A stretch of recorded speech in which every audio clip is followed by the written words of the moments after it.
Hello বন্ধুরা, আসসালামু আলাইকুম রহমতুল্লাহি বরকাতু। তোমরা দেখো, বুঝতেই পারছো আমি একটা মাটন নিয়েছি, মাটনে রান্না করব। তো মাটনটা কীভাবে রান্না করছি, এটা কিন্তু কোনো স্পেশাল কিছু না, কিন্তু আমি কিন্তু এই মাটনটা পুরো আলাদা রকমভাবে রান্না করব। তোমরা পুরো ভিডিওটি দেখতে থাকো, তাহলেই বুঝতে পারবে যে কি আমি কেমন আলাদা করে বলছি। মাটন আবার কেমন আলাদা করে হয়, তাই তো তোমাদের প্রশ্ন হতে পারে যে কি মাটন যেমন সাধারণত সবাই রান্না করতেই পারি, তো আমি কিন্তু একটু আলাদাভাবেই করবো। তো তোমাদেরকে দেখাবো পুরো মাটনের এই রেসিপিটা। তো তোমরা আমার সঙ্গে থেকো আর পুরো ভিডিওটি কন্টিনিউ দেখতে থেকো। তো দেখো, আমি কিন্তু মাটনগুলোকে রেডি করে নিয়েছিলাম ধুয়ে।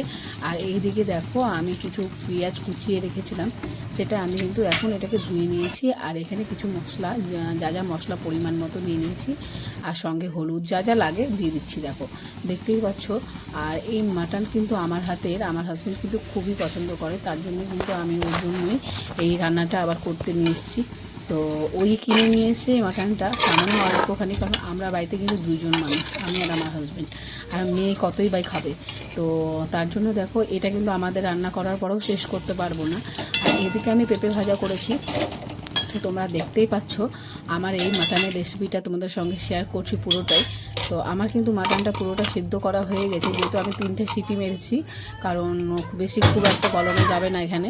আর আর দেখো, আমি কিন্তু প্রেশার কুকার থেকে আমি এই মাটনটাকে কিন্তু একটা কড়াইয়ে কিন্তু ঢেলে নিয়েছি, কারণ আমি এখানে প্রেশার কুকারে মাত্র 3টে সিটি দিয়েছিলাম, কারণ আমি ওখানে পুরোপুরি সিদ্ধ করিনি। আর আমি এখানে দেখো কড়াইতে কিছুক্ষণ ঢেকে রেখে সিদ্ধ করব।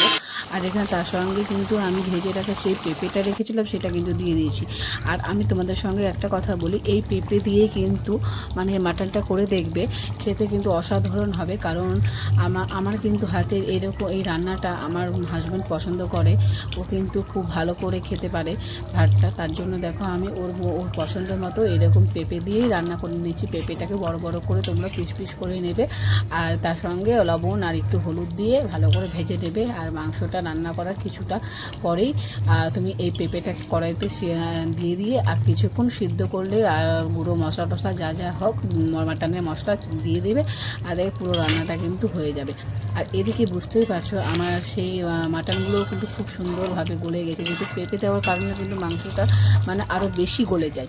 তো দেখতেই পাচ্ছ, এদিকে কিন্তু পুরো রান্নাটা আমার অনেকটাই হয়ে গেছে। আর তোমাদেরকে রান্নাটা শেষে দেখাচ্ছি কি সুন্দর একটা লুক, কত সুন্দর তেল ছেড়ে দিয়েছে।